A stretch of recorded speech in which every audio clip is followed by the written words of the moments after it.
Hello, everyone. Welcome back to Empowerment and Illness. I am Gwen, your host.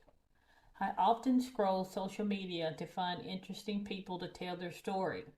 We often hear from those who can talk about the day things change. Today, our amazing guest has been dealing with her condition since birth. Everyone, welcome Raizel to the show. Hi, I want to give you the space needed, so please let us hear about your journey. my name is Raizel. I'm 24 years old. I am from New Jersey and I didn't always live in New Jersey. And let me take you back to when I was just less than 24 hours old. I lived in Israel. I was born there. I lived there for the first year of my life. And when I was less than 24 hours old, the doctors had to do a lumbar puncture to determine what was the cause of my fever from birth. And when they were doing the lumbar puncture, they mistakenly hit a nerve and you can say they messed up. I don't like to look at it that way. I like to look at it as God maneuvered their hand in a way which caused me to have an incomplete spinal cord injury. So from day one, I've been battling medical challenges with an immune deficiency, and then from when I was less than 24 hours old, an incomplete spinal cord injury. I struggled with my health growing up, but never to the extent of what I'm dealing with now. I was constantly getting sick as a child. I was always out of school, which led to being bullied, feeling different, and just, not feeling a part of my age group. Well, the pros of that is that I learned to grow up faster than my peers, and I've always felt more mature than my peers in certain ways. I kind of had to become an adult at a young age, and I did graduate high school, but without a diploma because I didn't graduate with enough hours. I have an immune deficiency, and that means that I'm very frequently out of school, and I wasn't able to take a lot of tests. I wasn't able to participate in a lot of school hours. After I graduated high school, I started working in the special ed field, and my goal was to become a nurse, to be able to give back to amazing people who have been there for me on my journey when I have to be in the hospital, when I had my rough periods, and it was on my goal to start nursing school of fall of 2021. I was going to finish being a para in a special ed school June of 2021, and then start nursing school towards the end of June of 2021. I received my second dose of the COVID-19 vaccine, the Pfizer vaccine. This was pressured onto me by my job and by medical professionals who felt that it would be good for me because of my immune deficiency and because of the fact that I was getting COVID more often than, everybody else. I had gotten COVID twice in the span of a short time period, and every time I got COVID, I needed to get monoclonal antibodies, and they didn't know how long the monoclonal antibodies were going to keep up with in terms of how it was going to work out with giving patients the monoclonal antibodies, if it was going to still exist, and what they were going to do to assist patients with immune deficiency. And so I got the vaccine just trying to do my best and follow doctor's orders. Little did I know this was going to be the most devastating thing that I would ever do to my body. Within 24 hours of getting my the second dose of the Pfizer vaccine, my body went absolutely crazy. I started experiencing symptoms of autoimmune encephalitis. At that point, I didn't know that it was autoimmune encephalitis. I just thought that I had gone crazy. My body had gone crazy. It was very scary. It took until November of 2021, so a couple of months later, until I was diagnosed. I'm grateful that it took that amount of time, because I hear from people that it can take much longer, and they jump on mental illnesses instead and blame it on that, which it did happen to me, but fortunately I saw the right doctor, the right neuroimmunologist, who was able to diagnose me. From there, things have just gone what most people would call downhill. I obviously did not end up going to college for nursing, and I like to call it, I became a medical student, because I am a frequent flyer at the hospital. In February of 2022, I was diagnosed with lupus. It was incredible how I really was able to pick up on it, because I was in Florida for 2 months prior to really noticing the real symptoms of lupus.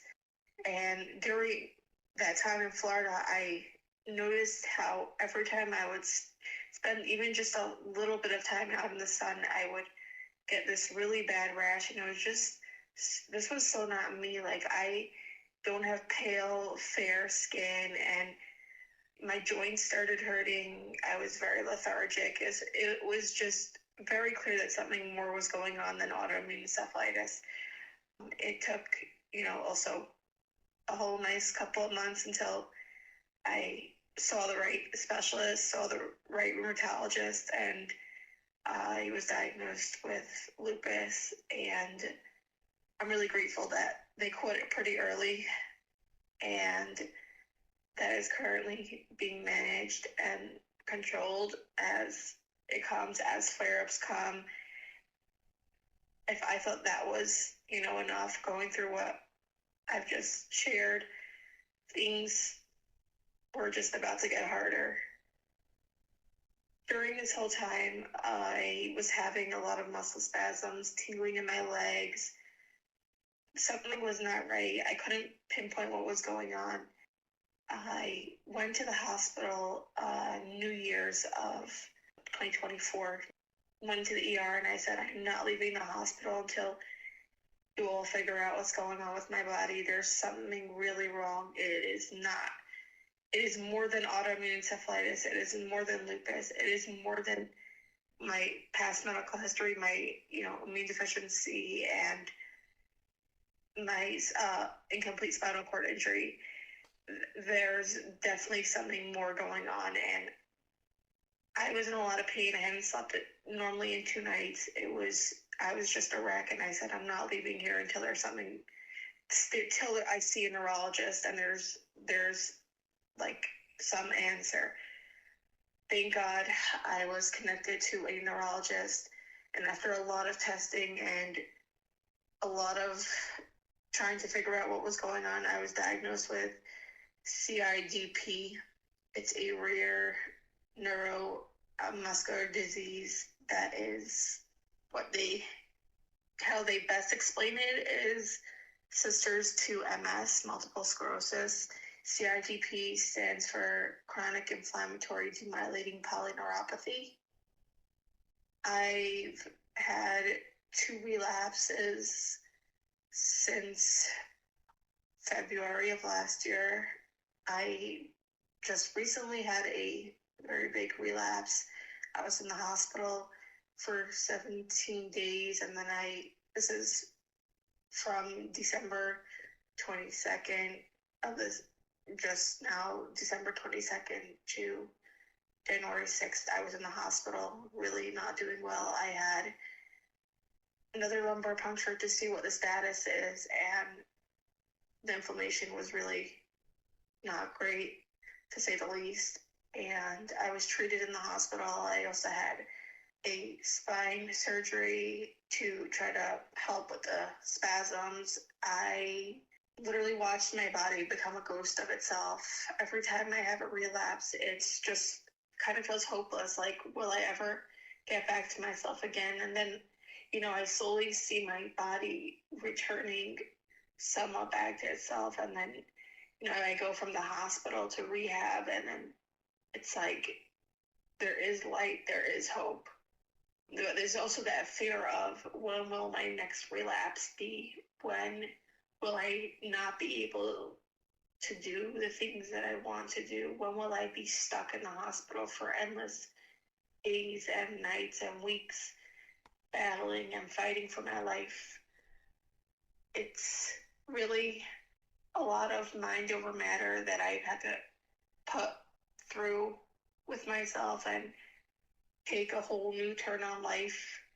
There's still so much that I'm learning and so much that I don't know about my body, that every day is a whole new story for me. Every relapse comes along with a whole different set of challenges, and it's just learning to really ride with the waves and try to see my body as something that it's a challenge, and I'm gonna get through this the same way I got through this all the other 1,000 other times that I pulled through. Every time a doctor said, you're never going to be able to do this again, you're never going to be able to do that again, I'm a walking miracle, because right now I am able to walk again. That's amazing. You have dealt with a lot in a short amount of time. What keeps you going? It's really knowing that whatever I'm going through, it's temporary. Yeah. Nothing lasts forever. No pain lasts forever. And there is light. And it's hard many, many times to see light even within the pain, but there's always light within every situation, whether it's the happiest moment of your life, so you'll see the biggest light, but even in the darkest moment, if you try so hard to look for the positive, not even the positive, but if you try so hard to look for something to grasp on, something to hold on to, and it may be in the ICU and you're stuck and you're so sick you can't do anything for yourself, you can't move, you can't do anything, you're attached to so many machines that are controlling your body and you have no control of your body. If you look around and you see, I remember it was snowing one night while I was in the hospital, and I was able to look out the window, and it was just so beautiful. Even though I hadn't gone outside for so many days, I hadn't felt fresh air, I hadn't really seen that many people. Unfortunately, I don't have family that's able to visit me that lives at a close distance, and I don't really get that many visitors in the hospital, and it is very lonely, to be honest. But just to see that beautiful white snow that night was just something so magical.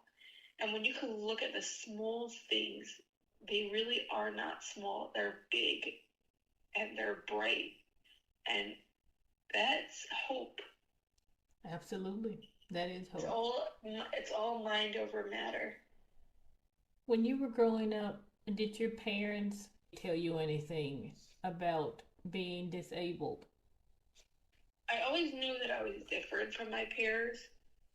Well, firstly, I was a delayed walker. I didn't start walking until I was about 3 years old.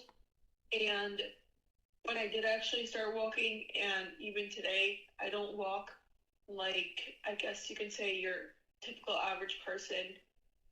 It's a lot more difficult for me to walk. My whole way of walk is different. It's pretty obvious that I was different. I was never able to run in a race during school. I was never able to participate in sports, it's amazing to see now that there's so many adaptive sports and so much more that they have out there, and it's so much more acceptable and accessible. My parents unfortunately have their emotional challenges, and they had a very hard time with the fact that I was different, and I'm not the only child in the family that has a disability or medical challenge. They have shut down in this area, and that has made it more difficult for us.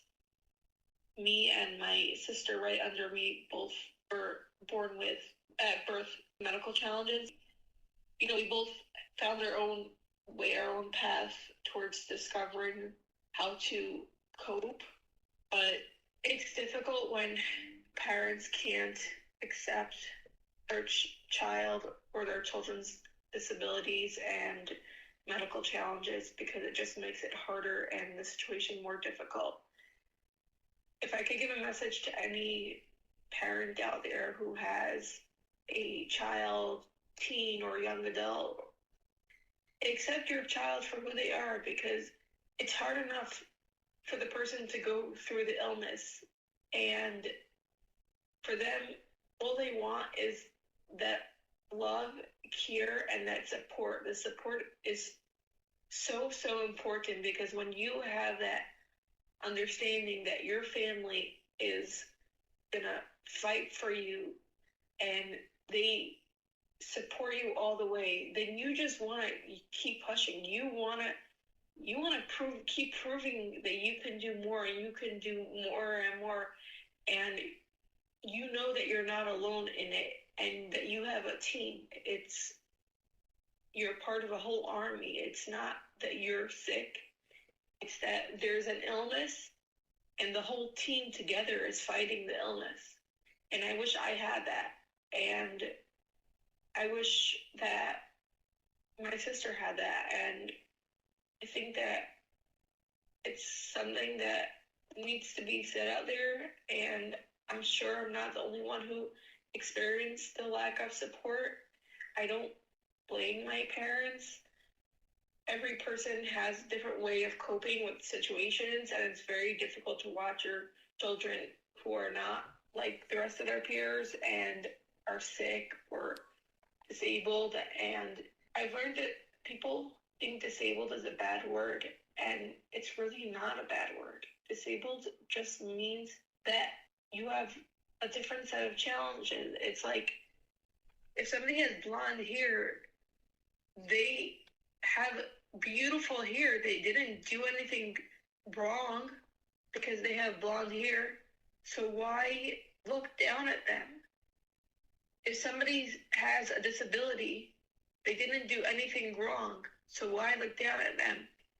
Using the word disabled is a term, it's a reference, and trying to hide the word disabled is a bad thing. Years ago, people would not want to wear glasses because they were embarrassed of the fact that they had to wear glasses. Or braces. Braces or was braces. Yes, and if you had both, oh, you were considered a nerd. Right. If you take that for a second and realize that there's nothing wrong with needing something to help you see better. There's nothing wrong to help you get around better, whether it's a wheelchair, whether it's a walker, whether it's a cane, whatever it is, whether it's glasses, whether it's leg braces, whether it's teeth braces, whatever you need to live the best quality of life. You only got one shot at life. We only have one shot at life. And if we don't take that one shot of life and use it to its fullest, it's so silly. Just because somebody decided that it's ugly to be in a wheelchair, that it's ugly to wear orthotic braces on their legs. I mean, my orthotic braces are almost done being made they're at the clinic. And, at first I was like, like I'm nervous to wear them because they're so high up this time. Like I'm getting AFOs. They come all the way almost by the knee. I'm nervous. Like I'm going to get a lot of stares. And I was like, maybe I should just cover them up with like leggings and I don't know, like socks and like whatever, trying to figure out ways how to cover them up. And now I'm like, it's still, I'm not gonna lie, it's still difficult, but it's more like I'm gonna wear those braces. And I mean, anyone who stares at me, they can stare. I'll be the most fashionable model out there. My leg braces will rock it. They'll be too cool for these people that they've never seen leg braces before, and they have to stare at them. And I'm just gonna be the coolest 24-year-old around town. Absolutely. You will. And that's what I say too. Embrace everything. Embrace the braces. Embrace the wheelchair. No pun intended. Right? Embrace the wheelchair. Exactly. When I used the wheelchair, at first it was like it was difficult. It felt like, I had to become like second class and like go, everyone's staring at me and pitying me. But now it's like when I don't use it, I pay the price. My body's so weak, and I came out of rehab and I worked really hard. My body's still weak, and I can't go too far on my own walking, and I need to really take care of my body. And on Sunday, now today's Tuesday, on Sunday I went out with extended family that came in to visit, and I pushed myself to walk more than I normally would have allowed myself because I was scared of how they would like react to like the fact that like I just came out of rehab. So obviously if you just come out of rehab, you should not need your wheelchair anymore, right? Like it's automatic, like you worked so hard.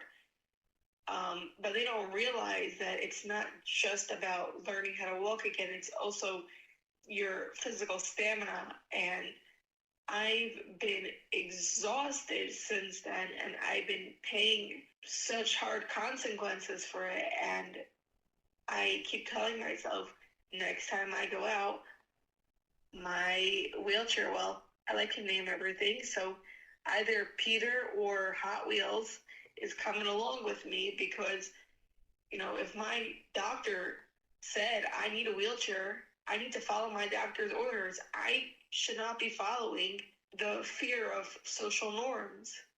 Exactly. Really, social norms is taking care of your body. Who is Peter and So and who is Peter's Hot Wheel? Peter's my manual wheelchair. Okay, and who's Hot Wheel? Hot Wheels is my electric wheelchair. I love it. Yeah, I gotta name everything. My Well, walker. you know I like that. I told you I do that. That's why I said I love it. Yeah, you gotta name things. Otherwise, it's a boring life. Yes. Yeah, if you don't make names for them, then what are they? Right? And that way the equipment just won't be equipment. Because if I look at it that way, it takes some type of negative tone to it in my brain. When I park close to the building, that's elite parking. That's special. I feel honored that I can park there. Princess parking. Right? I think they should start calling it Prince and Princess parking. Exactly. Society makes it feel like something is wrong with us. We're different. And we're not different. We're the same. We're all born with the same image of God. We're all born same but different. We all have a different mission. We may look very different from one another. Mm-hmm. Because this world would be a very boring place if we all looked the same, if we all acted the same, if we all spoke the same, if we all lived the same. Absolutely. We need diversity, and that's so important. It's extremely important.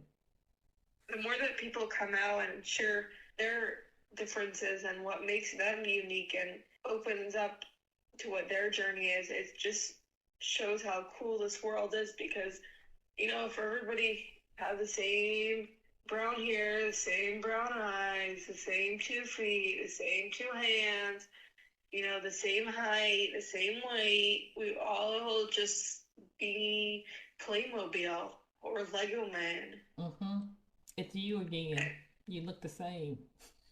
Yeah. It'd be I mean, boring. even Playmobil and Lego have different, and now they have inclusion. That's awesome. So, Yeah. since you've been dealing with medical issues from day one, how do you feel about the medical community? Like doctors, do you have some that are gaslighting you or are they supportive? What's your take on it? So I have an amazing partner doctor, and I have an amazing infectious disease doctor. I also forgot to mention I do have epilepsy. So unfortunately, I was in a car accident in February of last year. So it's going to be a year. Oh, wow. It's Oh, literally wow. a year. Basically, I was in a Lyft, like Uber, and the driver was driving very wild. And let's just say I was the victim of his wild driving, and I got a concussion, and I had really bad headaches from there. And then the headaches still hadn't gone away by May.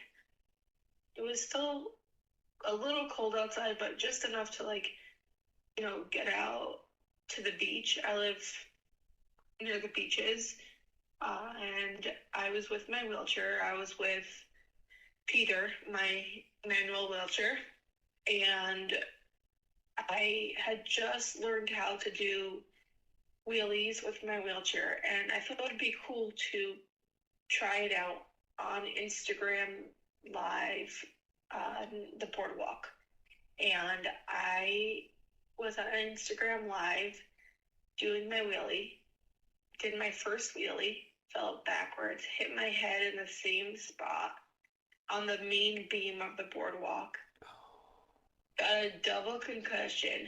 Wow. Within 3 weeks, I had my first witness, major seizure. And ever since then, I had multiple seizures. And in the very beginning of December, I was finally put on a medication that's, fingers crossed, been doing its job. So when I was in the hospital for that hospitalization, I met an amazing epilepsy neurologist. Actually, the nurse practitioner is the one who I really like, who works for the main doctor. So got really lucky with that because they also see outpatient. I did go for a second opinion by another hospital, another doctor who is in another hospital, but I was like, no, I'm going to stick with him. I've definitely had so many people. I feel like it's more, the gaslighting is more in hospital settings. Mm-hmm. My urologist is amazing. So I have an 8 constricted bladder due to the CIDP. I have to catheterize myself every 6 hours. And I'm getting constant UTIs, and oral antibiotics doesn't work for me. So we're at a point where I have to go in every time I get a UTI, which is every 2-3 weeks, and I have to get IV antibiotics. So I'm in the hospital every 2-3 weeks, or sometimes I'll get a small stretch period of a month or two where I'm grateful where I don't have an infection. But yeah, I have to be in the hospital for 2-3 days. Well, my old PCP was, if I can say, crazy. So prior to me getting the proper diagnosis of autoimmune encephalitis. I was consulting with my primary doctor because I didn't know to see the neuroimmunologist, and I was explaining my symptoms and everything, and they kept saying, "Oh, it's just bipolar schizophrenia," and they were just making up that it was these mental illnesses, which I never had before, and I wasn't even experiencing the symptoms fully of these illnesses, and there was no clear cut that I had this. And I kept saying, no, this is physical. I would show them videos of my tics. I would show them videos of my body jerking. I explained to them there's a very physical component going on here. And when I actually got the diagnosis from the neuroimmunologist, and I went back to them to tell them what was going on before I ended up leaving their practice and switching to a better primary care doctor who is amazing, who I see now. When I went back to tell them, they said, it's not possible. It's not possible. They were in denial. And I said, blood work doesn't lie. Tests don't lie. You can't lie with such things. Because they were like all embarrassed that they botched up on a patient. They were just completely in denial of it. And I'm so grateful that I had come across people on social media and also did my own research on what could possibly be going on, because I knew that there was something more. I happen to be a very in tune person, and when I feel something is wrong, and I don't just take things just like that, face value, like just accept it, that it's that. And there's nothing wrong with having mental illness. I have anxiety, OCD, and PTSD, and I embrace those very much. And I'm on medication for that, and I'm living a very productive life with those diagnoses. But when you don't have a diagnosis of something and it's something else completely different in a completely different category, then it can really mess up the body. And when a doctor is treating an autoimmune condition with psychiatric drugs, it is extremely detrimental to the person's health, and the time is ticking. It's a ticking bomb, and every minute counts with illness. And when doctors don't own up to it, that's what really bothers me. I agree. How is your support now since you've been on social media? I have connected with a lot of people on social media. It's just hard for me to keep up. We're all on our own, rocky journey, especially the ones of us that our medical life isn't so stable. I like to watch everyone's pages, scrolling through Instagram and going on TikTok and listening to, obviously, your podcast, which has been incredible because I can listen to it in my own free time, and I can pause it if I have to and then come back to it later. And it's not like, a live stream where I'll miss something. Just to know that I'm not alone, and that there are so many people out there with all different struggles, all different medical struggles and disabilities that all have a voice, and our voice is important, and we're not alone. In terms of family, my siblings are really kind, and they do their best with whatever they're able to do. It's just that they have a hard time with the emotional part of being there for me, because they emotionally can't handle seeing me, slip away and be so sick. It's been very traumatic for some of them, and they'll call me from time to time just to check in. We keep our relationship more very neutral based because of that. I don't want to be too hard on anybody and push over, what I'm going through onto someone who can't handle it. A shaky tree can't lean on a shaky tree. Otherwise, you topple over together. Yeah. I have some friends out there who are really amazing, and I want to give a shout out to the people who have come to visit me in the hospital, have made the effort, made the travel, made the time to come visit me, even when I was just so weak and I could only see them for very short because my attention span can be very, very limited in the hospital.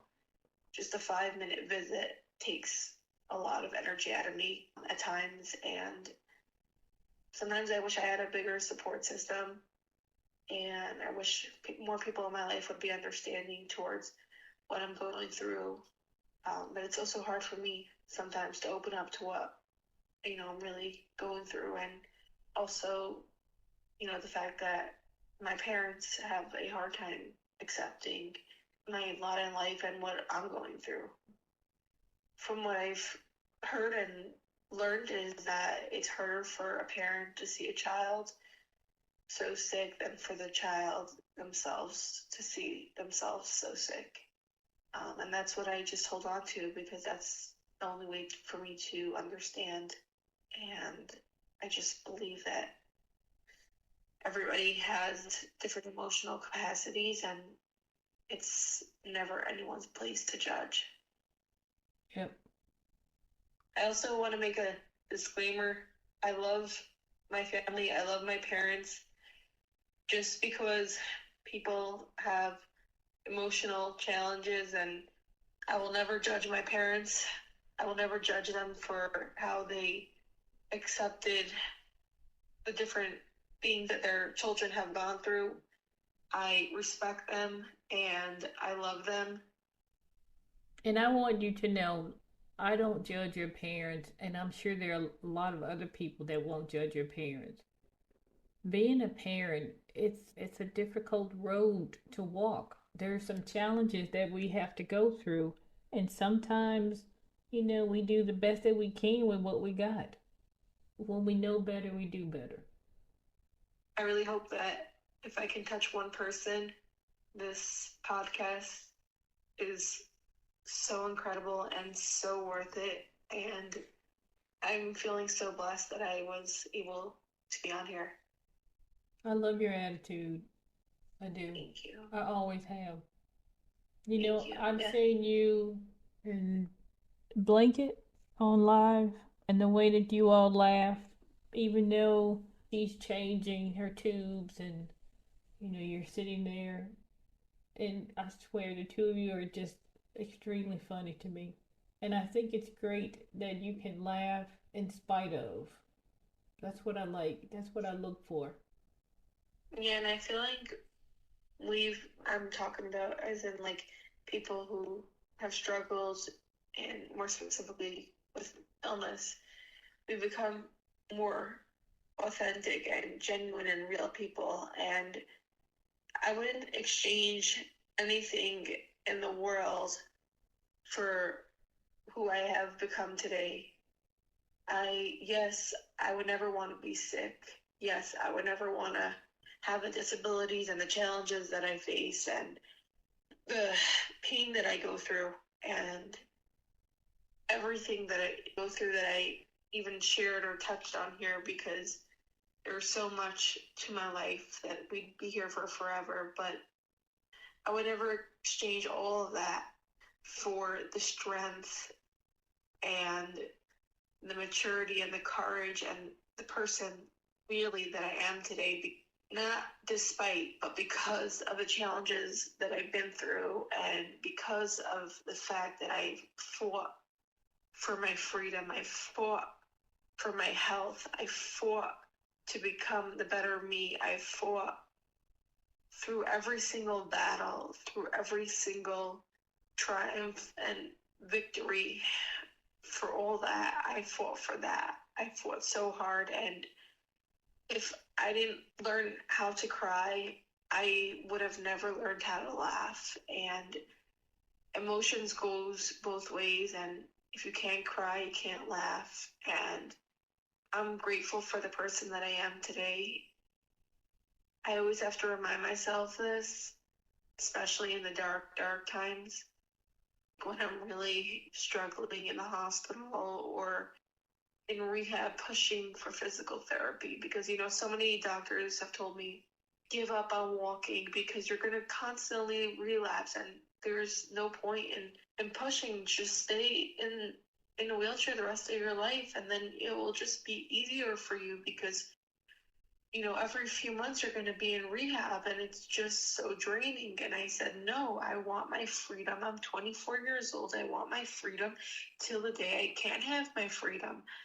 And I will keep fighting. I will never stop fighting. And I'm forever grateful for every step I could take and every ounce of freedom I have. And I'm just so grateful for every small thing and for every big thing. And I will never trade my journey with anyone else's journey, because everybody has the challenges that they have for a reason, because they can go through whatever they can go through. They have the tools to go through whatever they can go through, and we can only conquer what we have. What does empowerment in illness mean to you? For me, empowerment in illness means that because of the illness, you have the opportunity to be empowering yourself, and everybody is looking around and looking at you and saying, how are you reacting to whatever illness and situation you're going through? And you have the opportunity to be that shining light, to be that star. You are the celebrity of the moment. You are the celebrity of duration of your entire illness. So whether it be a short-term illness or a long-term illness, you have that opportunity to empower others. And most importantly, you have to keep empowering yourself, because you can't pour into others' cups from an empty cup. You got to fill your cup and make sure that your cup is full before you try pouring into others. I like that.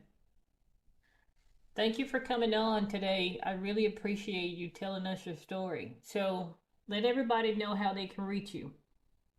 You can find me on Instagram at chronic.superhero, and the same as well on TikTok, chronic.superhero, CHRONIC.superhero, SUPERHERO, and I'd love to connect. Before we leave, I would like to close with a special portion of the show I call Healing Heartbeats. This is where we allow ourselves to wallow in sorrow. Give yourself 3 minutes to laugh, cry, scream, cuss, or just sit in silence.